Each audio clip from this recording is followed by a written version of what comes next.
Baru pertama kali buka PowerPoint dan bingung dengan semua icon ini?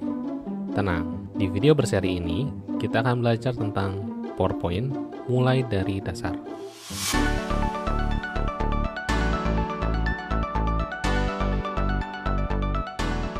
Izinkan saya memperkenalkan diri terlebih dahulu. Kenalkan, nama saya Erik dari Presenta. Saya merupakan guru di salah satu sekolah menengah kejuruan. Saya juga merupakan visual designer di Presenta. Dan saya sudah lebih dari 10 tahun menjadi seorang presentasi designer, terutama dengan software PowerPoint. Nah, seperti yang sudah saya sampaikan sebelumnya tadi, di video pertama ini kita akan belajar tentang apa itu PowerPoint dan bagian-bagian antarmuka dari PowerPoint itu sendiri. Mari kita mulai. Yang pertama, apa sih sebenarnya itu PowerPoint? Jadi, PowerPoint itu merupakan aplikasi yang dibuat oleh Microsoft dan dia merupakan keluarga dari Microsoft Office.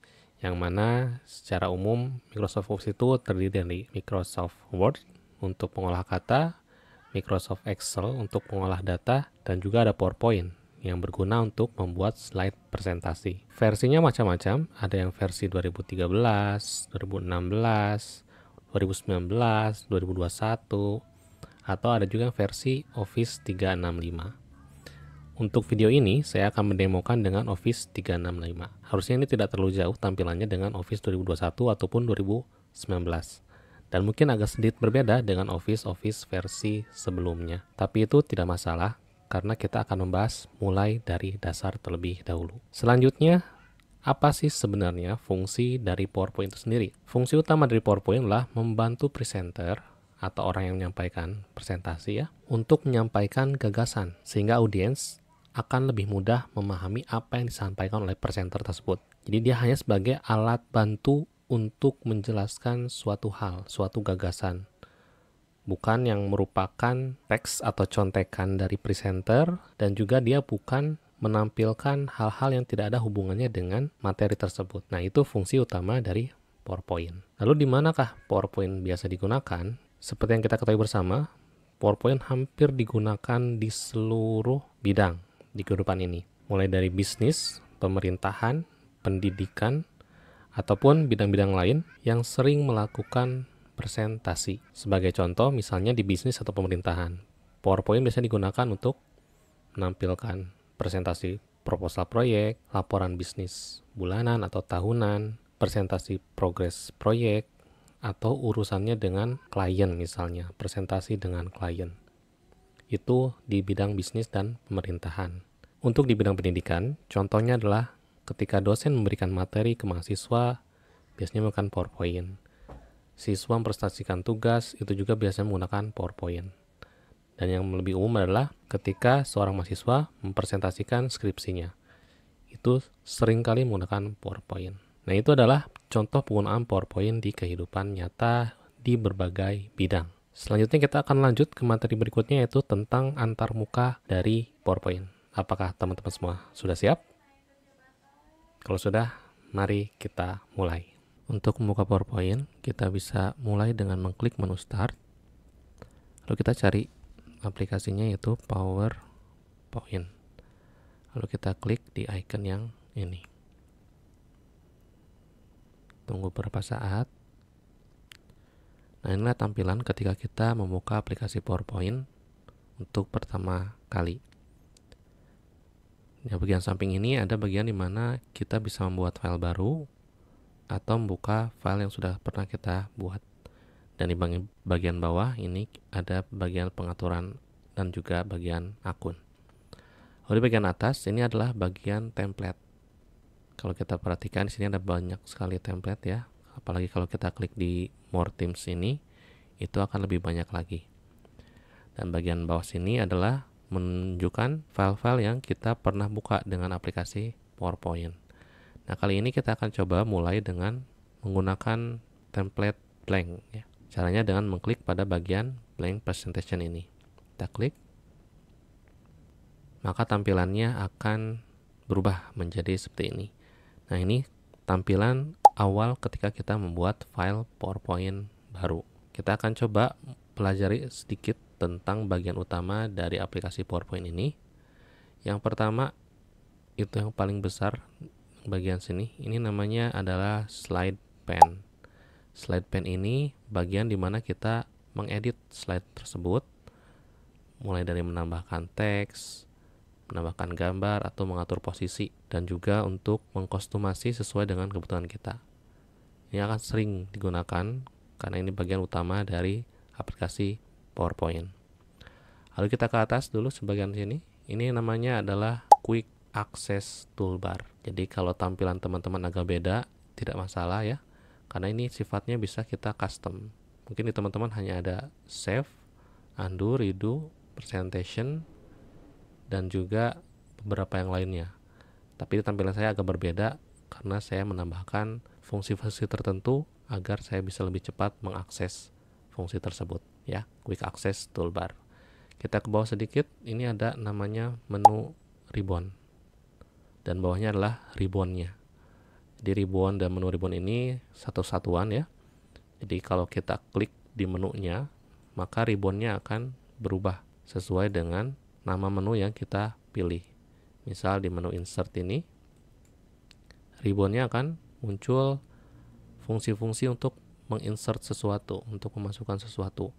Mulai dari slide baru, tabel gitu ya, gambar, bentuk, icon, bahkan teks dan juga video bisa kita masukkan di bagian ribbon insert ini. Lalu misalnya contoh lainnya adalah di bagian desain.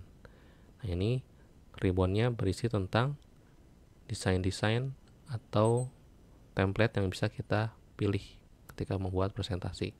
Kalau saya sorot ini tanpa diklik, itu dia akan berubah. Atau kita bisa mengganti tema warna dari presentasi kita. Ada banyak menu di sini ya. Saya tidak akan bahas satu persatu karena nanti akan menjadi sangat panjang. Di bagian bawah sini dari menu ribbon ini, itu ada yang namanya pengaturannya. Ribbon Display Option. Ketika kita klik di sini, maka akan muncul beberapa pilihan. Yang sekarang terpilih adalah dengan opsi Always Show Ribbon. Artinya ini akan selalu muncul. Bagaimana kalau kita pilih yang full screen mode? Saya klik. Nah, ini maka menu di ribbonnya hilang. Jadi tampilannya sangat full, betul-betul full, hingga menu ribbonnya itu disembunyikan dan kita tidak bisa dengan cepat untuk mengakses menu ribbon tersebut. Nah, untuk mengembalikannya lagi, kita klik di titik 3 ini ya. Maka dia akan muncul, lalu kita klik lagi di sini. Sekarang kita coba ganti ke Show Tabs Only. Nah, berbeda dengan yang full tadi, di menu yang ini atau di display yang ini, menunya masih dimunculkan. Dan ribbonnya hanya akan muncul ketika kita klik menunya, gitu. Tapi ketika kita tidak klik, maka dia akan disembunyikan lagi. Untuk kali ini, saya akan pilih yang standar saja, yaitu di Always Show Ribbon. Bagian berikutnya adalah bagian yang ada di samping kiri ini. Ini namanya thumbnail pane. Bagian ini berfungsi untuk menampilkan slide-slide yang sudah kita buat. Saya akan coba buka presentasi lainnya yang sudah cukup banyak slide-nya. Ini adalah template presentasi skripsi ya, teknika. Ini banyak slide-nya, ada sekitar 44. Dan kalau kita lihat di bagian thumbnail-nya ini, itu berisi slide-slide yang sudah dibuat dan siap untuk diedit gitu. Nah, ketika kita klik gambar slide-nya yang ini, maka yang di slide pane-nya akan berubah. Klik sini, dia juga akan berubah dan bisa langsung diedit gitu, sesuai dengan keperluan. Nah, di thumbnail ini juga kita bisa atur posisi dari slide-nya. Kalau kita perhatikan di sini ada angka-angkanya ya, 1, 2, 3, itu menunjukkan urutan slide tersebut akan ditampilkan. Yang satu berarti akan dimunculkan pertama, setelah itu kedua dan ketiga, seterusnya. Dan kita bisa atur posisinya dengan cara mendragnya. Caranya misal kita akan pindahkan yang slide yang kedua ini menjadi yang pertama ditampilkan. Maka kita bisa klik yang ini, tarik ke atas, maka dia akan menjadi yang pertama. Sedangkan ini menjadi yang kedua. Kita kembalikan lagi, tarik seperti itu. Itu untuk mengatur posisi. Lalu kita juga bisa mengatur lebar dari si thumbnail ini. Caranya dengan menempatkan kursor di bagian garis ini ya. Lalu kita tarik ke arah kiri. Nah, dia akan mengecil dan tarik ke arah kanan untuk memperbesar, dan maksimalnya di seperti ini. Atau bahkan kita bisa sembunyikan, tarik hingga kiri mentok. Nah, maka dia akan tersembunyikan dan ada tulisannya thumbnails gitu ya. Ketika kita klik di sini, maka dia akan muncul kembali. Itulah bagian yang dinamakan thumbnail. Berikutnya, bagian yang tidak kalah penting ketika kita melakukan presentasi, yaitu bagian notes pen. Notes pen ini sesuai dengan namanya berfungsi untuk menyimpan notes atau catatan. Tempatnya itu biasanya ada di bagian bawah. Kalau teman-teman tidak muncul, seperti ini kan tidak muncul nih, kita klik di bagian notes ini, klik, maka dia akan muncul di bagian sini. Tapi secara default dia akan dimunculkan di bagian bawah seperti ini. Kalau tidak muncul, kita bisa klik di bagian notes. Nah, ini fungsinya untuk menuliskan catatan ketika nanti presentasi. Misal di sini saya buat catatan 1. Nah, catatan lainnya kita bisa juga tambahkan di slide lain. Catatan 2. Jadi catatannya itu akan dimunculkan sesuai dengan slide yang ditampilkan. Bukan jadi catatan yang digabungkan seluruhnya, tapi dia dimunculkan sesuai dengan slide yang diberi catatan tersebut. Misal kita akan coba tampilkan ya. Nah, ini tampilan dari presenternya yang tidak dilihat oleh audiens. Jadi catatannya akan muncul di bagian kanan ini. Catatan 1, slide 1 ya. Catatan 2-nya di slide berikutnya. Jadi dia dimunculkan sesuai dengan slide yang diberi catatan. Seperti thumbnail juga, kita bisa mengatur posisinya atau mengatur ukurannya ya. Kalau teksnya banyak, kita bisa atur supaya kelihatan semuanya. Kalau mau sembunyikan, tinggal tarik ke arah bawah atau kita klik bagian notes ini. Bagian berikutnya adalah bagian view mode. Letaknya di bagian kanan bawah ini. Mulai dari ada bentuk-bentuk icon seperti ini, dan juga ada bagian untuk mengatur zoom dari gambarnya atau slide-nya. Kalau saya tarik ini ke arah kanan, maka akan zoom gitu ya. Kalau kita tarik sini, dia zoom out. Bisa juga diklik si icon-iconnya, atau shortcutnya itu pakai tombol kontrol dan scroll seperti itu. Lalu kita juga bisa mengatur nilai zoomnya secara manual kalau diperlukan. Atau kalau misalnya kita agak repot untuk scroll atau geser-geser, bisa klik ini aja. Klik, maka dia akan dibuat fit dengan ukuran slide-nya. Itu bagian zoom-nya ya. Lalu di bagian samping sini ada tadi yang saya sebutkan, ada icon-iconnya. Kalau kita sorot segini, itu ada nama-namanya. Sekarang yang terpilih ada mode normal. Mode normal itu berarti thumbnailnya ada di samping, catatannya di bawah, menunya ada di atas gitu ya, dan juga si slide pane-nya muncul seperti itu. Tapi ketika kita klik slide sorter yang ini, klik, maka tampilnya akan berubah. Tampilannya menjadi full di bagian slide pane gitu. Tapi di slide pane-nya banyak slide-slide yang sudah dibuat. Thumbnailnya disembunyikan, notes-nya disembunyikan. Dan sesuai dengan namanya, slide sorter ini berfungsi sebagai pengurut dari slide-nya. Kalau kita tadi coba di bagian thumbnail, nah di sini juga kita bisa melakukan pengurutan slide-nya, bahkan lebih fleksibel. Kita bisa tarik ke atas bawah gitu ya, dengan lebih cepat. Itu slide sorter. Nah, view berikutnya adalah reading view.